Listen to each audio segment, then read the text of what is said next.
हज़ारां रुपए की दवाई लै खाते हो तुहानूं कोई फर्क नहीं पैंदा। यह दो चीज़ां असीं दसियां मनी नूं साफ करने वालियां, पासल खत्म करने वालियां। इन्हां नूं इस्तेमाल करो। इन्हां दे इस्तेमाल दे नाल मनी दे विच पासल बिल्कुल ख़त्म हो जाणगे। अस्सलाम वालेकुम दोस्तों, की हाल है? सब ठीक ने? अच्छा भाईजान, अज एक बहुत ही ज़बरदस्त नुस्खा लैके तुहाडे भरावां कोल हाज़र होए हां। यह नुस्खा उन्हां दोस्तां वास्ते आ जिन्हां दोस्तां दी मनी खराब है, मनी दे विच पासल है, मनी दे विच रेशा आंदा है। उन्हां वास्ते बहुत ही ज़बरदस्त यह नुस्खा अज दी वीडियो दे विच तुहानूं मिलेगा। जिन्हां दोस्तां साडे चैनल नूं सबसक्राइब नहीं कीता वो सबसक्राइब कर दिओ, वीडियो लाइक कर दिओ, बैल आइकन नूं दबा दिओ ताकि आने वाली अच्छी तो अच्छी वीडियो जिहड़ा ना तुहाडे कोल पहुँच सके। और आज चलने हैं नुस्खे की तरफ। आओ चलने हैं नुस्खे की तरफ। नुस्खे के अंदर असी इस्तेमाल करांगे दो चीज़ां ऐड करांगे। बहुत ही ज़बरदस्त चीज़ां ने और इन्हां दे इस्तेमाल दे नाल मनी दे विच पासल, रेशा या मनी दे विच खून आना, हर तरह का मसला इंशाअल्लाह हल हो जाएगा सिर्फ 15 तो 20 दिनों के इस्तेमाल दे नाल। और सब तो पहले असी लाँगे रेठा। यह रेठा असी लाँगे, तुहाडे सामने पिया होया रेठा। रेठा फल लाँगे, इस दे अंदरों जिहड़ा ना असी गिटक कढ़ लाँगे। इसनूं तोड़ के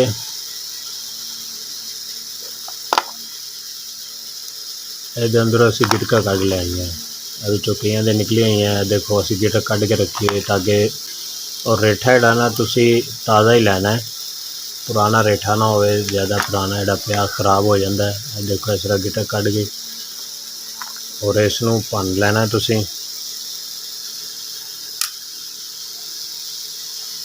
गेंद कढ़ के साइड पर रख लैनी। ऐसी गिटक हैगी रेठे की। सिर्फ सानूं जिहड़ा ना छिलका चाहिए इसका रेठे का। सिर्फ छिलके नूं असीं इस्तेमाल करना है।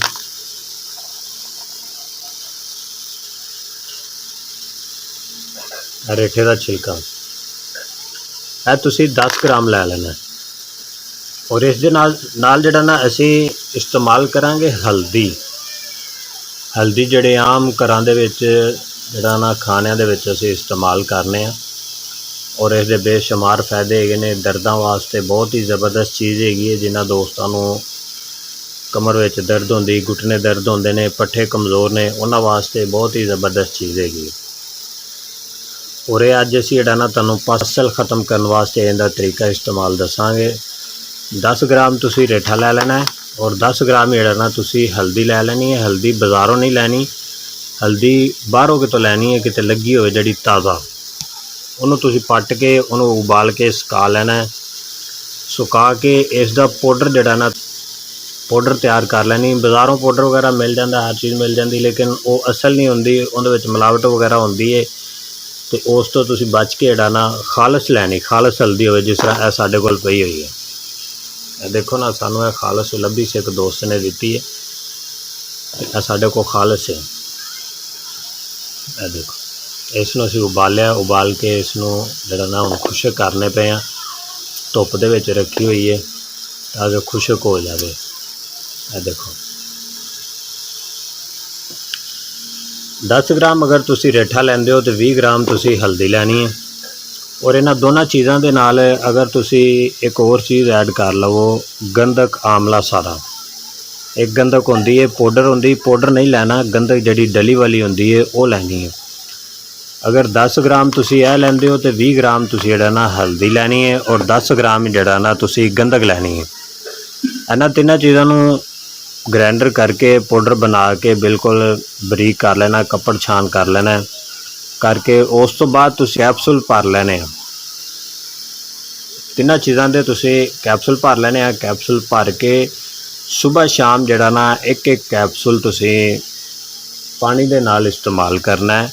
00 कैप्सूल भरने ने, छोटा कैप्सूल नहीं भरना। और सुबह शाम कैप्सूल खाने इंशाअल्लाह अल्लाह दे फजलो करम दे नाल 1 महीना जिहड़ा दोस्त इस्तेमाल कर लेगा, चाहे उनके जिन्ने भी मर्जी ज़्यादा पासल होन, 20 तो 25 होन, 10 तो 15 होन, और 8 तो 6 होन या 6 तो 4 होन, जिन्ने भी पासल होणगे इंशाअल्लाह 1 ਮਹੀਨਾ ਇਸਤੇਮਾਲ ਦੇ ਨਾਲ ਹਰ ਤਰ੍ਹਾਂ ਦਾ ਪਸ ਸੈੱਲ ਜਿਹੜਾ ਨਾ ਖਤਮ ਹੋ ਜਾਵੇਗਾ। ਔਰ ਇਸ ਦੇ ਇਸਤੇਮਾਲ ਦੇ ਜਿਹੜਾ ਨਾ ਬਹੁਤ ਜ਼ਿਆਦਾ ਸਾਫ਼ ਕਰਦਾ ਹੈ, ਮਨੀ ਦੀ ਜਿਹੜਾ ਨਾ ਮਕਦਾਰ ਨੂੰ ਵਾਫਰ ਕਰਦਾ ਹੈ, ਜ਼ਿਆਦਾ ਕਰਦਾ, ਪੈਦਾ ਕਰਦਾ ਹੈ ਔਰ ਜਰਾਸੀਮ ਜਿਹੜੇ ਉਹਨਾਂ ਨੂੰ ਐਕਟਿਵ ਕਰਦਾ ਹੈ। ਬਹੁਤ ਹੀ ਜ਼ਬਰਦਸਤ ਨੁਸਖਾ ਹੈ, ਇਸ ਨੂੰ ਇਸਤੇਮਾਲ ਕਰੋ। ਜਿਹੜੇ ਦੋਸਤ ਸਾਡੇ ਚੈਨਲ ਤੇ ਨਏ ਨੇ ਉਹ ਚੈਨਲ ਨੂੰ ਸਬਸਕ੍ਰਾइब ਕਰ ਲਓ, ਵੀਡੀਓ ਲਾइक कर दो और बेल आइकन ਨੂੰ दबा दो ताकि आने वाली अच्छी तो अच्छी वीडियो ਜਿਹੜੀ ਤੁਹਾਡੇ ਕੋਲ ਪਹੁੰਚ ਸਕੇ।